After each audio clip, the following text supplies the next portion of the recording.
Hello, and welcome back to Kim Reads Continuous Son of a Witch. 5. The Monterey, the oldest bits of which dated back several hundred years, was conventionally arranged around a courtyard. The vernacular of austere Murthic style, flat stone columns, bricked quoins devoid of plaster watch was indicative of the speed which defensible households had needed to be raised. Up far too many stairs, the surgery included an office crammed into a closet where Sister Doctor kept her notes and manuals. In a storage space under some eaves, Sister Apothecary filled oak cabinets with her unguents and restoratives, purgatories, and negatives. Small, as many Manchkin lenders were, she could work upright in a space too cramped for her colleagues to stand upright in, so she got the private office. Endless grousing over this. The surgery also gave two largest dormitories. The right-hand chamber served the poor and ill of the domain. The left chamber was reserved for ailing mounts. Though there, behind a stout door, loomed an odd-shaped piece, the finale of a corner tower. Inside, therefore, was a round room, with narrow slitted windows looking in three directions. The room had no true walls or ceiling, just sloping rafters that met at the top of the conical space.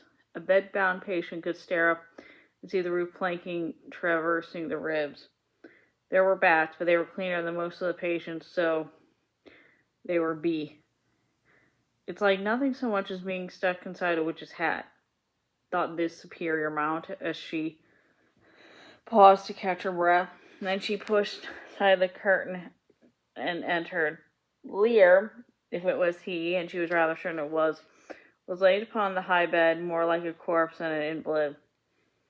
"He's been given no pillow?" asked the mother mount in something of a whisper. "The neck." "I see. There wasn't much, really. His braced limbs were swatched in wide strips of gauze, his chest bound, his head undressed, and that dark hair cleaned with oil and herbs.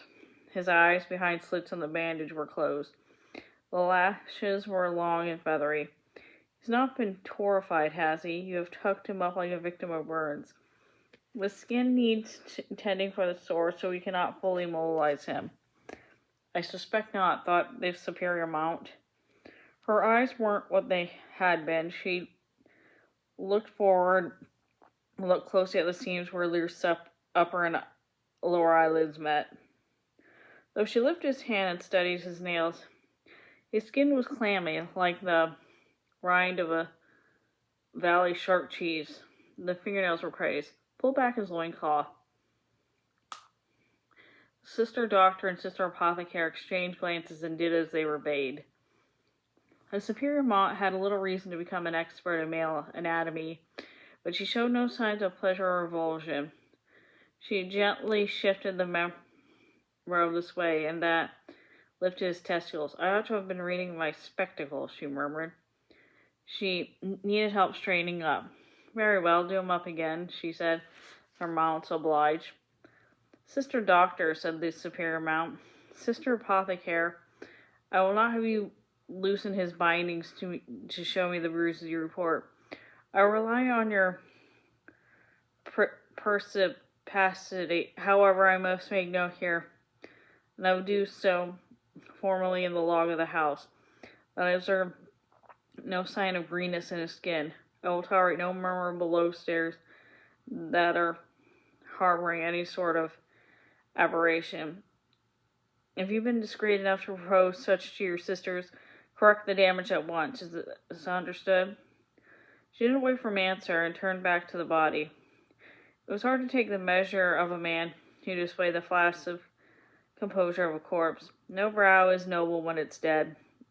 Has no need to be. This lad seemed about as close to death as one could be, and still harbor hope of recovery. Yet, sense she had about him was neither tranquil nor restive. He was a young man with youth's agreeable form that apparently, despite the damages, the young suffer and die too, and sometimes it's merciful, she thought. And she was with an unseemly glee and selfishness, having lived an odd life of her own. And it wasn't over yet. She was in better shape than his poor benign kid. Mother Mount, are you yourself? Asked Sister Doctor. A tremor of digestive grief, nothing more. She couldn't put her finger on it. She turned to go.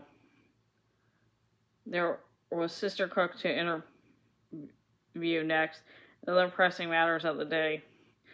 As Sister Apothecary fussed with the bedclothes, and Sister Doctor dived to confirm the pulse, the superior Mount sighed. We will do our duty, and no more than our duty, she reminded them. They stood to attention. Yes, Mother Mount. Neither tranquil nor restive, she thought. It says that his spirit is not here. His body's not dead, but his spirit is not there. How can this be? Blasphemy and bad science, besides, she lectured herself and scooted away as fast as her arthritic limbs could manage. And I'm going to stop right there. Thanks for listening.